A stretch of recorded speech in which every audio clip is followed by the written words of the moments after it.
माला यही में रखत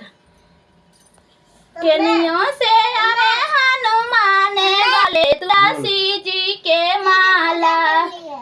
पूर्वा से आवेले राम भैया लक्ष्मण पूर्वा से आवेले राम भैया लक्ष्मण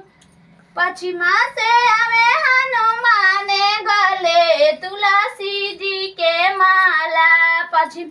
से आवे हनुमान गले तुलसी जी के माला